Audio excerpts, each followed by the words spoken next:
Hello everyone and welcome to this episode, the confidence one, of the Women Talking About Learning podcast. I'm Andrew Jacobs.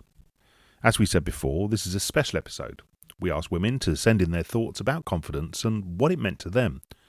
And what we have is a compilation of some of the most honest and positive voices, which I think people will come back to listen again and again. We've had so many contributions that we decided to create a double episode. This episode is just the first half. The second episode will be published next Tuesday. Please do reach out and connect with the speakers when you've heard from them. They deserve it, and this is a brilliant listen. This is Women Talking About Learning. This is Donna, Sarah, Lydia, Rachel, Leor, Helen, Sharon and Gemma talking about confidence. I'm Donna Ward-Higgs and I am most inspired by my grandma. She was and is the first positive, strong female role model in my life.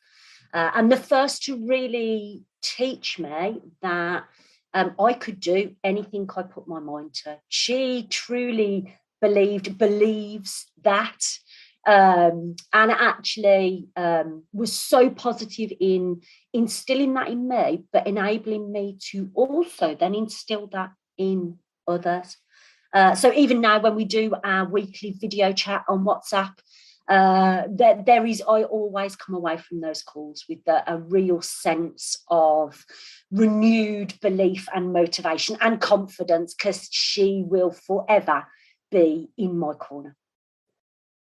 I guess the biggest thing confidence has encouraged me to do is take that leap, move away from full-time, safe, secure employment, and take that leap into the world of self-employment, of setting up for myself, of believing that I have a skill set, tools, abilities that can make a difference in the world, that can be out there and help others, that can support people to recognise the abilities that they have and to use those themselves to build their own confidence. That's the magic, isn't it?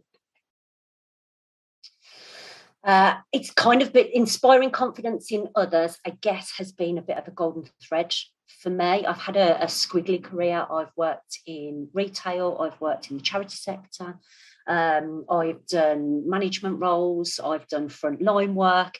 The golden thread has always been supporting the development of others.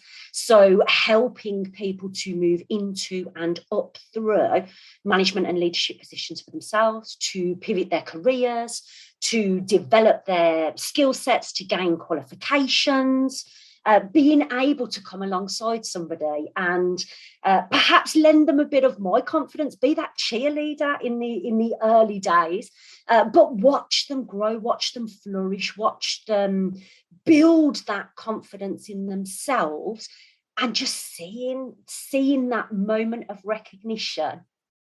I've got this. I can do it. I am capable. That's amazing. That's what gets me out of bed in the morning.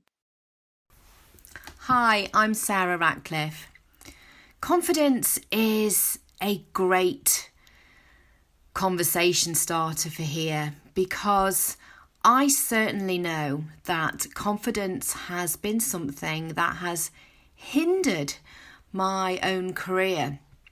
I find confidence to be like a very fine piece of silken thread almost. It can be broken so very easily.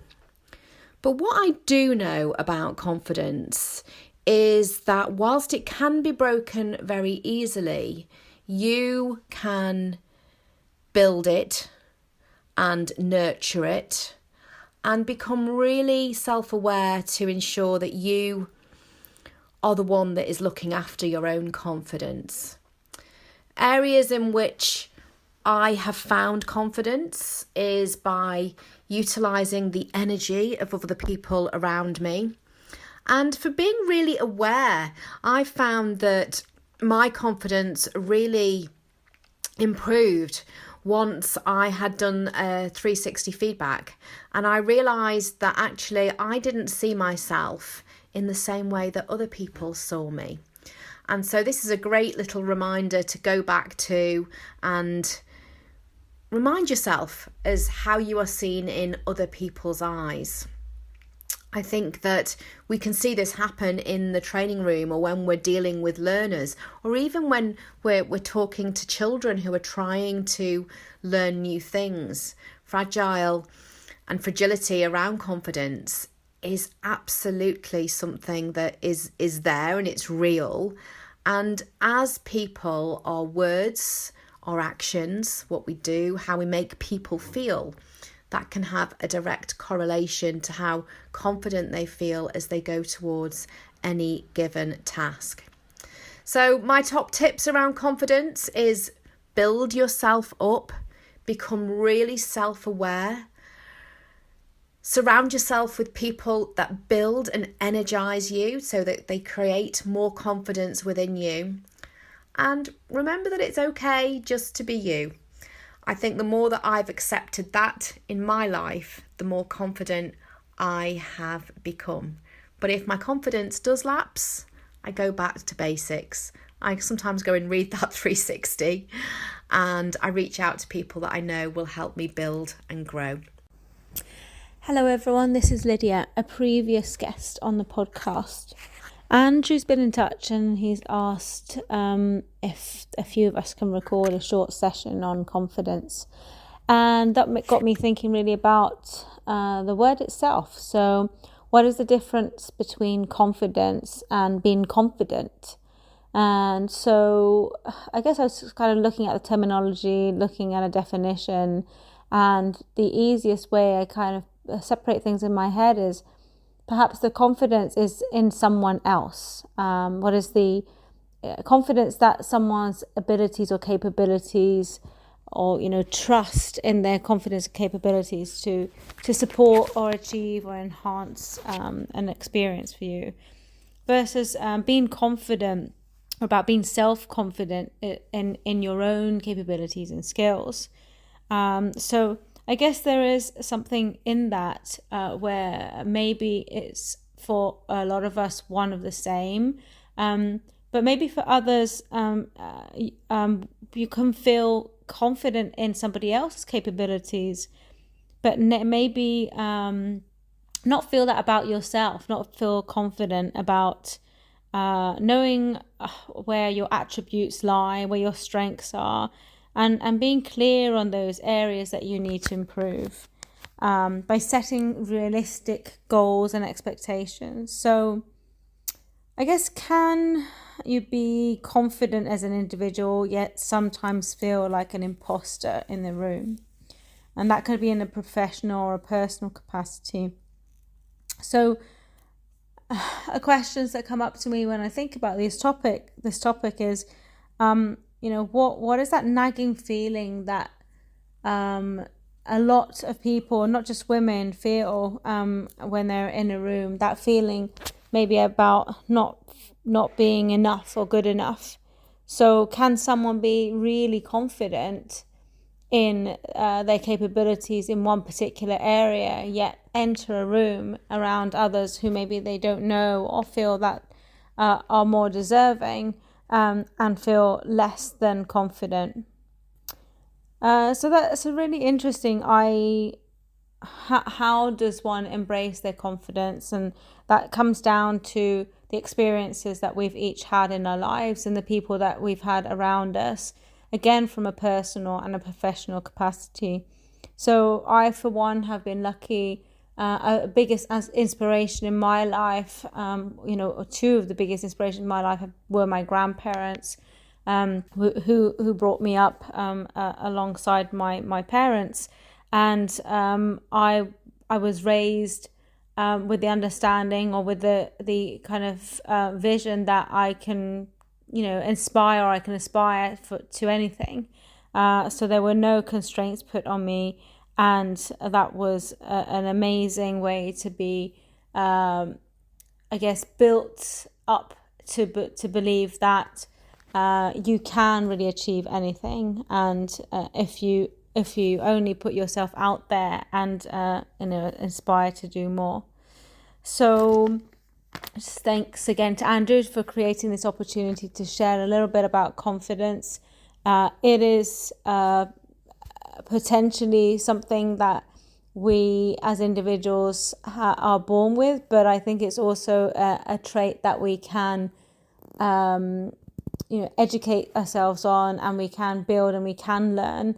The important thing is having people around you who are going to give you feedback and not criticize, but maybe give you some feedback around areas that you can improve, the areas that they can see as your strengths, and really support you with becoming the best version of yourself.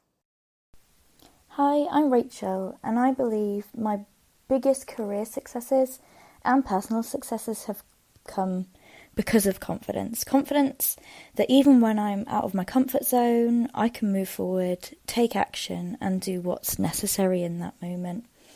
When I think about confidence's impact, I'm reminded of projects that I got involved in just because I had the confidence to ask and bring what I had to the table and know what I had would provide value.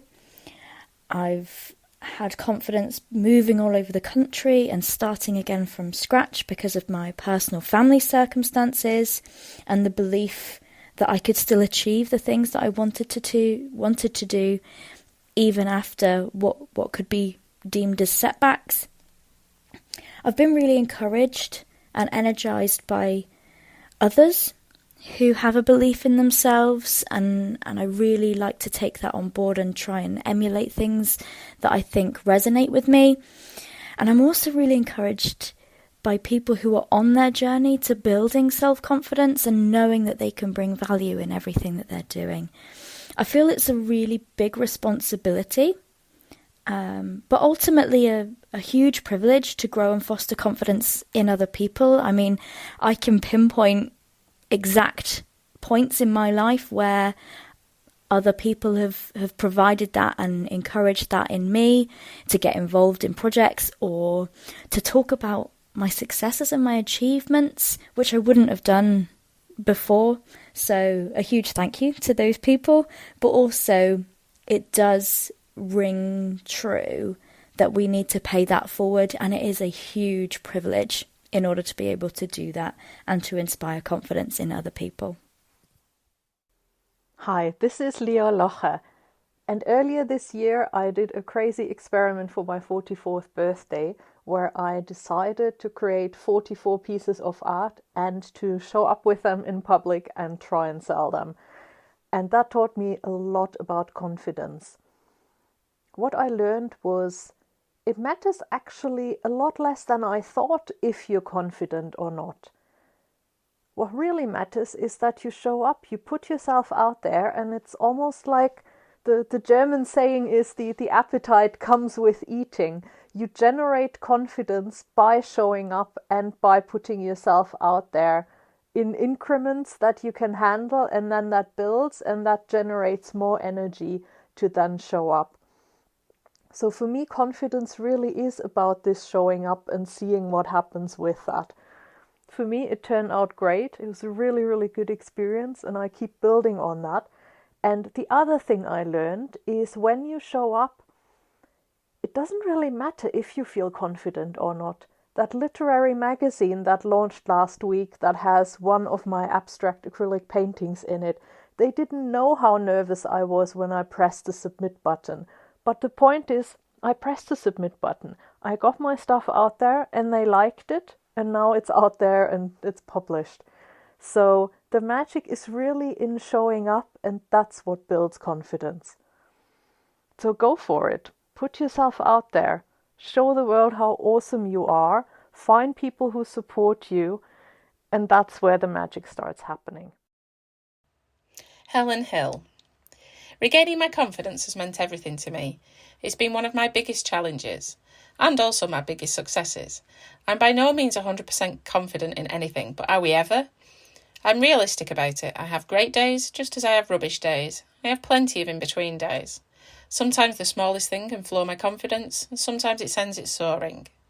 After being driven to breaking point and feeling like I was absolutely ripped apart, I had to take the time to rebuild myself, whilst building a business. It was hard and a long process, but doing it has changed my life. I've rebuilt my confidence tiny piece by tiny piece and blossomed into a person I had lost a long time ago, or possibly never even had in the first place. I never used to fit in anywhere. I always felt lost and alone, that outsider, especially around other females. But things have changed. So how did I do it? I found a place where I belong, in the online business community. We understand each other, we connect daily, where I realised I'm not alone. I've built better, stronger connections than I have ever had before. I created a business that is aligned with my definition of success and growth, not someone else's. And I've found topics and causes I'm passionate about and can harp on about for days, that I'm confident to stand up and speak out about. I've received marvellous feedback and so many referrals for my work. I've won awards, speaking gigs, features. I've recorded everything in my little book of wins and social proof folder. I celebrate every high, no matter how big or small, and sometimes I even celebrate the lows. And I can look back at these anytime my confidence wanes. I've found places where it felt safe to be myself, where I could, as corny as it sounds, rediscover myself, where I could be me with no judgment, where I could gradually unleash myself back out into the world. I felt I had nothing to lose and so threw myself out there. I took risks, and luckily they paid off. In return, it also led to more and more opportunities. Word of mouth was spreading my name, and I was being sought out for my skills, but also for being me. Clients enjoyed working with me, so much I just can't get rid of some.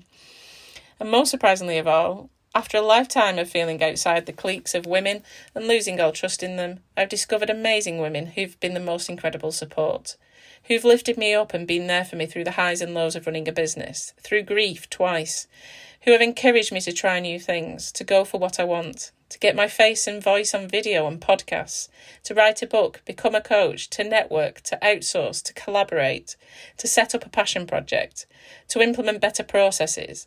They've helped me find my direction and align my business to me and my values. And they're not just fellow business owners anymore, they're friends. To them, I owe a hell of a lot. My mission is to pass it on. I can only hope I'm doing even a fraction of the same for others. I'm Sharon Green. I'm a professional interim. I specialise in people change and tech.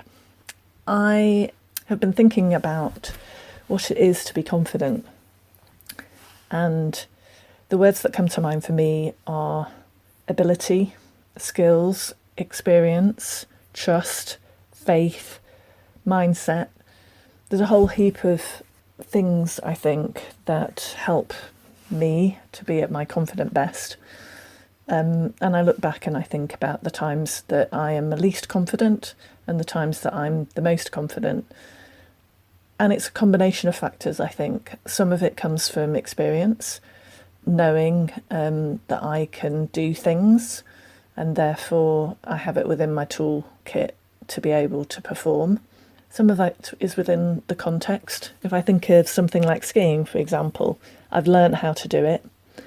But if the context or the conditions are different, like it's pea soup, then maybe my confidence might be dropped in that instance, even though I know I have the perfect ability to get down that mountain in one piece. I also think about confident women that I know or I aspire to be. I think of someone in my field like Shireen Daniels from HR Rewired, who I admire for their passion, their ability to speak in a forthright and informed manner with real fire in the belly, which for me demonstrates immense amount of confidence. And then I think of people I don't know, like Iris Apfel, who is 100 years old and really rocks her style and her way of being. She's someone who is comfortable in her own skin, and I think that is something that is demonstrable when we think about confidence. And finally, I think about a time when perhaps I've helped somebody else to be confident. A time when I was working in a fairly toxic team, really, with a boss who seemed to undermine people rather than giving them the ability to shine.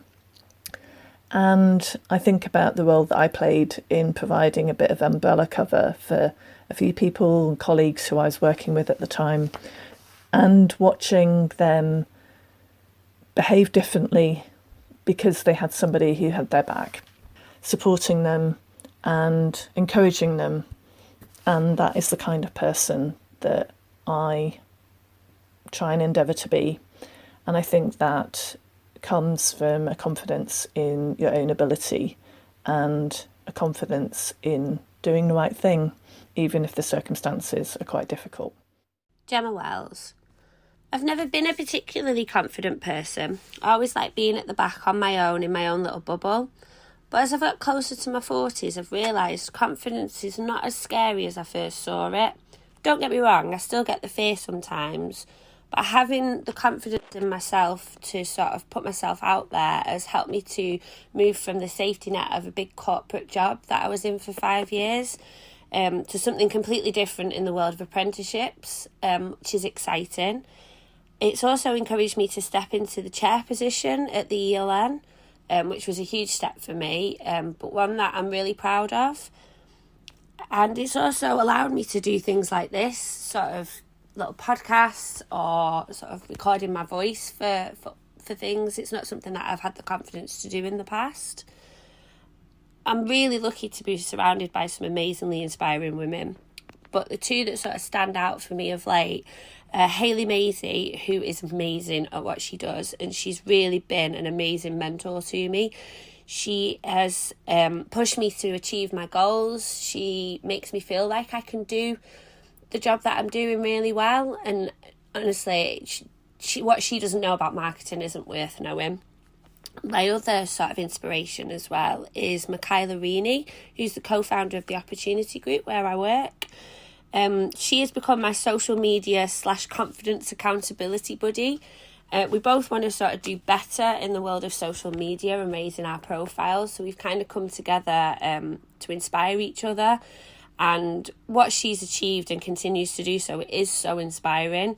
And she helps me to feel confident in what I do and what I can do, which, you know, I've not really had that in a boss before. And it's amazing to have that sort of boost in confidence sort of weekly with her when we catch up. My confidence boost, though, is my kids, especially my girls, Phoebe and Matilda. I want them to see that confidence in yourself and what you can achieve when you believe in yourself is possible. I don't want them to feel that they're not good enough, or just because they're a girl they can't do certain things.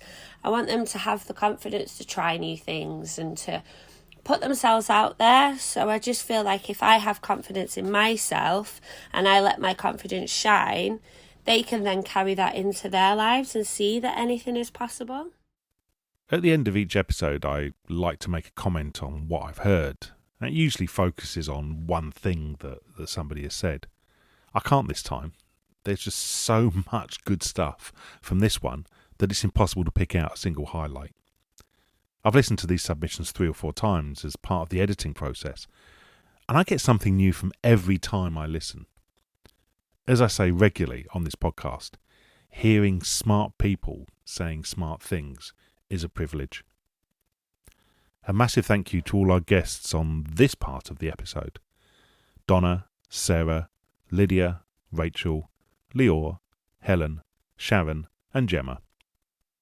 As I said, you'll find their contact details in the show notes. Please like and subscribe to Women Talking About Learning on your podcast player. It really does make it easier for people to find us. Take care, and we'll see you again very soon. It's next week with part 2 of The Confidence One.